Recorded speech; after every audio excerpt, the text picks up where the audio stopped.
Hello everybody, let's start our journey with run-on sentences. Have you ever imagined a car moving without brakes or a man running non-stop?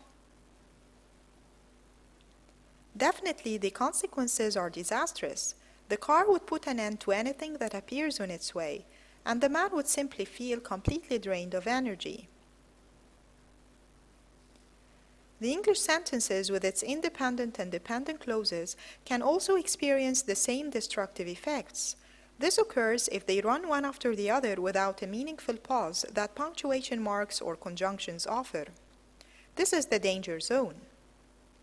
Then, what are run-on sentences? Such non-stop flow of independent clauses in the absence of punctuation marks or conjunctions is known as run-ons. Run-on sentences is an error in writing. Have a look at the following structure and reflect. Try to identify where the errors are. Now, what do you think of these lines? For sure, the thought units are undivided. There is no clear meaning relationships between one independent clause and the other. This is because no punctuation marks or conjunctions are used to separate one independent clause from the other.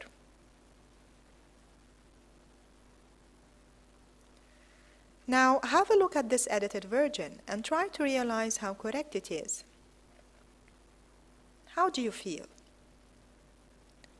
The thought units are divided. Punctuation marks created meaningful pauses. Conjunctions clarified the meaning relationships between clauses. Therefore, we need to ask ourselves how to avoid run-ons. In fact, we have 5 rules to do so, and we should master them all.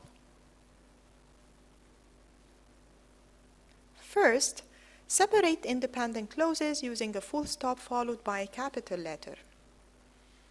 Upon examining the 2 versions of the same structure, one could simply say that the first is wrong due to the absence of a correct punctuation mark that separates the first and second independent clauses. However, the second is correct because a punctuation mark is used to avoid the run-on problem. Second, use a semicolon to link independent clauses of related ideas. As for these 2 versions, the second is the correct one because of using the semicolon between the 2 independent clauses of related ideas. Note that after a semicolon, no capital letter is used. Third, use a comma and a suitable coordinating conjunction from among the ones listed between brackets. Again, the second version is the correct one due to the use of a suitable coordinating conjunction preceded by a comma.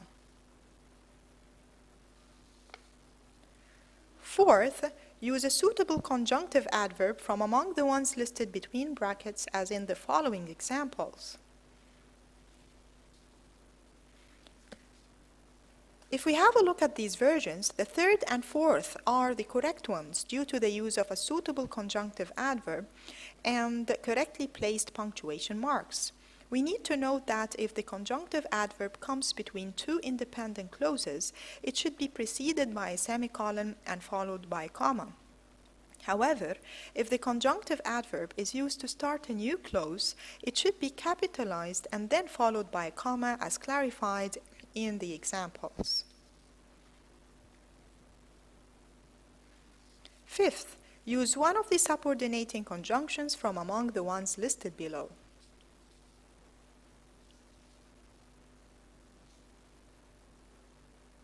These 3 versions are wrong because of the absence of a suitable punctuation mark in the first 2 versions, while in the third one the comma is misplaced.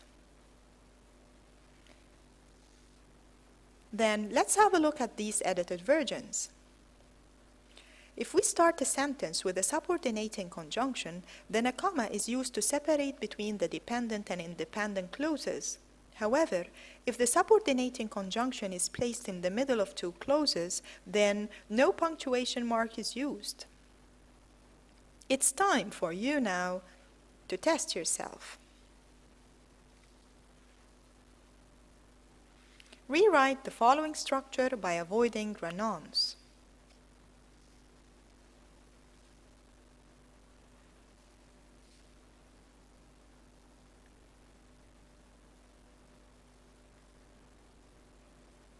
That's perfect. You've done it. Let's see the possible answers you gave.